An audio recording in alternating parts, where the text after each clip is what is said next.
Hello YouTube, this is Morgan, Airspeed Prime here with my next Avatar news update video. This video I'm going to talk about the recently revealed Dark Horse San Diego Comic-Con full schedule.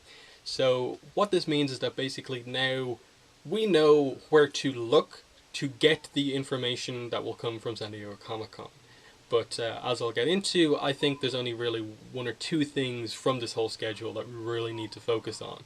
So let's get into the news. I'll straight away say, news article linked in the description below. It has a link to the overall Dark Horse schedule, and then it just has some kind of text-based analysis. But let's do a video here. So yeah, I think there are only two things to really look out for on this schedule, and they are the official, the main Dark Horse panel, and then there is an Avatar panel. But let me just read the descriptions, give you guys the details, and then we'll get into the analysis. So, Saturday, July 23rd, from 3 p.m. to 4 p.m., we have the 30th anniversary of Dark Horse panel.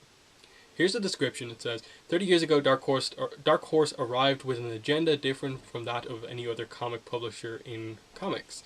The young company was founded on the belief that comic creators should have the option to retain the rights to their own work, and it continues to be a highly fertile breeding ground for new characters, concepts, and more. Now the publisher is poised to make headlines yet again with some of the biggest news about new original work since Frank Miller brought Sin City to the pages of Dark Horse Presents.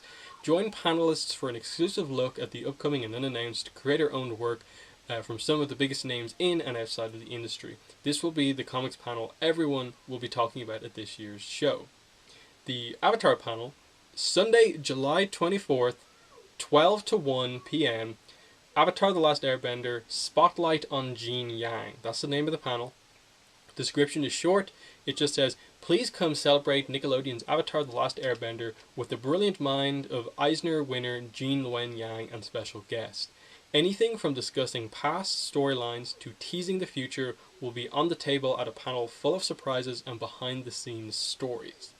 So, they're the key things. Gene Yang is also doing a signing earlier on Sunday, which means that probably there'll be some sort of an Avatar poster type thing for him to sign, but that's not in any way confirmed, but usually that's the way it ends up working out.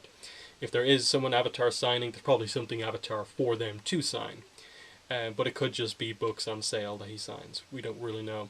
So, they're the two things that I think it could be. The main Dark Horse panel, because of course Avatar and Korra are Dark Horse comics, or Korra is going to be, and then the Avatar panel, but the Avatar panel is specifically listed as Avatar The Last Airbender.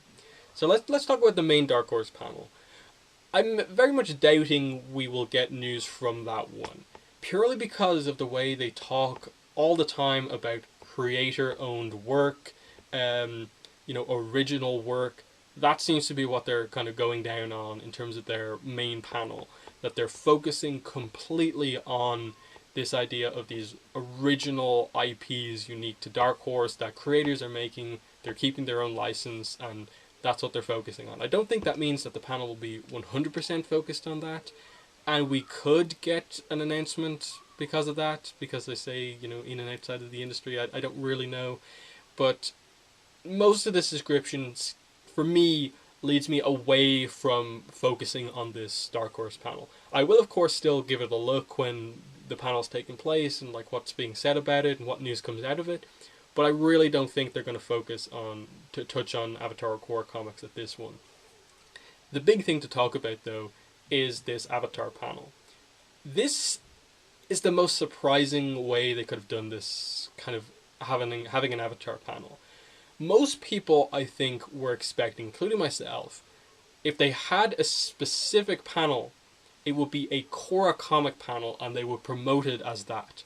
They would highlight it as being, this is where you're going to get more news on the Korra comics, this is why you should come to this panel, because you're going to learn about these comics that everyone's waiting for. If not, most people expected, if they're specifically not talking about Korra, they'll just talk about it somewhere else. They won't give Avatar its own panel if there's no Korra stuff. So the fact that they are doing that is really shocking, that we get an Avatar panel, but it's Avatar The Last Airbender focused. Gene Yang is going to be the main focus of this panel. It's just very unusual to me. Now, it doesn't exclude the fact that there could be news, and that it very much says here there are going to be Jin Yang and special guests teasing the future, full of surprises. That gives us a suggestion that there could be news about Korra comics, but I think if they were really doing it and really going for this as their main source of Korra comic news, I think they would have mentioned Korra somewhere in this, but they didn't. The hope would be that maybe when the special guests are announced, and it turns out to be, maybe it's Mike, maybe it's Brian, maybe it's Team Gurihuru, maybe they'll announce who the new Korra artist is, or maybe it's Brittany Williams. Who knows? If it's any of those, it could be like, okay, maybe they will talk a little bit about Korra comics towards the end. If it's just random other people, I don't have a lot of hopes for this panel. So, I suppose let's talk about Korra and Avatar separately. That's the easiest way to do this. If it's just Avatar focused, what are they going to talk about at this panel? Very clearly it says they'll discuss past storylines and tease the future. So I think the most obvious thing to talk about there is that the most recent book that's just been released is Smoke and Shadow. So if he talks about that, I think he immediately has to kind of talk and address Azula, which I think involves somewhat announcing an intention to do another Avatar comic. Because that's the situation we're in with these Avatar comics right now, is that they're kind of just being announced one after the other. We finished The Rift, then Smoke and Shadow was announced. We finished Smoke and Shadow, then, North and South is announced. We never know kind of further in advance than what the next series is. And I think, given the situation that we're in now, it'd be good to announce that, and just, even if you don't have a name of a comic to give us or any art about the next comic after North and South, it'd be a good idea to just kind of go and say, look, we know you guys really want to know about Azula. We can confirm there will be more comics. We will focus on Azula more in the future. North and South is focused on the return to the Northern Water Tribe. Let's go into a little bit more depth on that, but just be aware, we will get back to Azula. That would be nice to get, just to confirm Jin Yang isn't going anywhere. He is continuing to work on these comics, and there is a much larger plan in place for some of these more ongoing plots, like Azula primarily. Then, of course, I think they will go a little bit in depth, if it is just an Avatar panel, on North and South. North and South Part 1 is coming out September 14th, so by the time this panel takes place, it's, like, in or around a month and a half away. That's getting very close to release. I think it's a good time to go a little bit in depth. Explain, I think, better what the story is going to be about, the importance of, the return of Team Avatar back to the Southern Water Tribe for the first time since the series began. Like, that's how important this is. And address, who the new characters are going to be, what the conflicts are going to be about. Show off the preview pages, because I think that's something they could show off, in that usually we get preview pages about 2 months before the comic comes out. So realistically, those preview pages could be out any time between now and the convention. And if they don't show them off at the convention, I don't know when we're getting them. But the convention will be a good way to do that. Show off the first, 7, maybe more because it's a convention, first 10, 13 pages, something like that. That would be a good idea, and really make that the big thing, that, like, the return of the Avatar crew to where it all started. Big thing, just we're showing you off a bunch of preview pages for this series we've been working on for a while. Makes sense. But, of course, they're not going to spoil too much, so I don't think they're going to focus too much on that. And I think that's the thing, we just don't have much of a kind of experience in the past of this ever really happening. Any time previously that they've talked about Korra, any comics, they've really just kind of brushed by it. Like last year, SDCC 2015, they spent like 4 or 5 minutes on, like, I think it was Smoke and Shadow Part 2 at the time. It was really quickly brushed by it. Here's the cover for Part 3. They didn't really mention much at all about it. It was a similar situation with The Rift. And then, even then, The Promise and The Search, they were primarily announced via, like, comic book resources, like news articles, rather than at a convention. So it just seems a bit weird that they're suddenly deciding that, hey, let's devote a panel to the comic writer and go in depth on Avatar comics a lot. So I don't really know exactly how much time they're going to devote to this stuff, which very much like leads me to believe that there's probably something more that we just don't know about here. There probably is some big surprise being planned for this panel, because I think it's just going to be very disappointing if you have a whole room filled with Avatar fans who very clearly, I think most people are going to go to this panel expecting some sort of news on Korra comics, even though it doesn't say anything. And, you know, it begs the question of, like, will they do a Q&A at this thing or not? And uh, if they do a Q&A, I think they have to get in front of that and basically say, here's a situation with Korra comics. We're not talking about them right now. They are still happening. We'll talk more about them at New York Comic Con. Because the first question anyone asks is going to be about Korra comics. It's just going to happen in a room filled with hardcore Avatar fans that have paid to get to San Diego Comic Con. That's what's going to happen, and if they don't have any answers, that's just going to frustrate people. So they're in a really odd situation with what they've done here. Now, whether they probably won't do a Q&A session, knowing them, in that's what they've done like every single time and with every Avatar panel in the past couple of years. They've never given a live mic to the audience to just ask questions. They've always got questions from Twitter beforehand and asked the worst questions possible, the easiest questions. No hard ones, no interesting questions. So I wouldn't expect anything more this year. Will they talk about anything else apart from North and South and Smoke and Shadow, and potentially tease an ongoing comic after that? I don't know. I can't see this this panel focusing at all on stuff like the Smoke and Shadow hardcover. I think they might show a slide of it up on screen or something like that, just to make aware that, look, these are the products coming out. Maybe they'll mention the Korra poster collection, but I don't really see them in a Gene Yang panel spending too much time on that. Because if you bring anything Korra up on screen that is not the Korra comics, you're just going to frustrate people, and they have to be aware of that. And so I don't see it being too heavily focused on that sort of merchandise side of things. So it has to be more Gene Yang as the writer, the story of the comics, where they're going, past and future, and I'd almost be like, you gotta go like in depth on the future. Like, when are we getting a time skip? What is the next comic series, and that sort of thing. Now, again, who the special guests are and stuff like that is going to be important as to like what news can be told, because I doubt Gene Yang is going to be the one to, like, in the middle of a panel, announce Korra comic news. So it will have to be some sort of a Dark Horse representative who is moderating the panel, or if Mike and Brian are there, them announce it. Or if it is, or if they are going to reveal the Korra artist, you know, bring that person on board to talk about it. I can see them maybe saying something about Korra comics towards the end.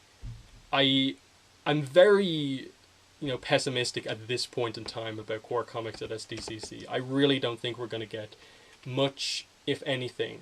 I think they will mention that they are still happening and that we'll get more news soon. Everyone's favorite word, soon. I think they might say that. Or they may be honest with us and just say, okay, we've had some production problems, one artist has left, we're looking for a new artist, news at New York Comic Con. That would be fine. It'll be frustrating, but it'll be fine because they will have addressed it. The worst thing they can do over the course of San Diego Comic Con, having said that to the fandom that they are presenting announcements about Korra comics at SDCC, again, see the tweet. The worst thing they can possibly do is mention nothing about the Korra comics over the course of this convention. That they just can't do that, and if they do, it's kind of one of those things where, like, I'm just going to tell people, like, tweet them on, get them on Twitter and just basically ask the questions.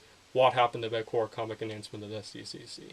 You know, send their own tweet to them and basically just ask them very nicely, what happened with this? Force them to say something. And that's the kind of the situation we're quickly approaching here, where this is feeling a lot like the wait for Korra Book 2. The way Nickelodeon handled that, the lack of news, not being told anything about why we're waiting so long, it's happening with the comics now. And it's becoming a real problem, because it's really restricting Avatar from becoming something big, because they just don't, you know, they don't build on anything. It's always been, comic comes out, instant hype, drops away immediately. Comic comes out, hype drops away. Korra comics have the potential to really get the fandom back involved, and they're just killing the hype with not telling us any information, whatever these production problems are, and just not saying anything. And it, as far as Dark Horse are aware, they're saying it's like they can't say much because of their licensing deal.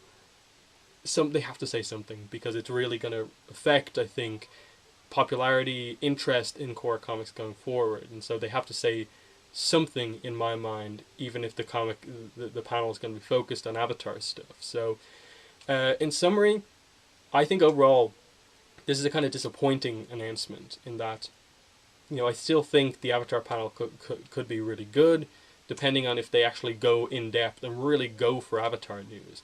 I would actually be okay if they just very casually just say no Korra news here, Korra comics are fine, but they actually give us like there is a future comic coming about Azula in the future. There will be a time skip at this point. They really explain to us their kind of roadmap for where they're going with Avatar comics. I'd be okay with that, just going super in depth on that, if they're not going to mention anything about Korra comics. But as it is now, everyone was excited for San Diego Comic-Con because they said Korra comic news. They don't give us that. That's their fault. That they said it and then they've gone back on it, and you're going to have a pretty angry fandom, and that's on them. So that's basically where I'm going to end the video here. And just in the comments, what are your guys' thoughts on this? Do you think there'll be news at the Dark Horse panel, and what do you expect from this Avatar panel? Do you expect any Korra news given what seems to be happening here at the convention, or are we going to have to wait till New York Comic Con? And then even that, like even New York Comic Con, the thing that everyone expects, if they don't say anything at this convention, like what is leading us to believe that they will at New York Comic Con? They haven't said anything about New York Comic Con, whereas they did say this about San Diego Comic Con. And it's just going to become this problem of a lack of communication between Dark Horse and the fandom. But yeah, I'm just going to end by saying, if you want to help support my channel so I can make better videos, more videos, and better quality stuff, you can support me in two different ways. There is my Patreon page, linked in the description below. Variety of different reward tiers that you can get rewards for to help support my channel, and then for one-off donations there is a PayPal donation link in the description below also. So I'm just going to end the video there before I'm blinded by the sun here, and just say thanks for watching this video, and bye.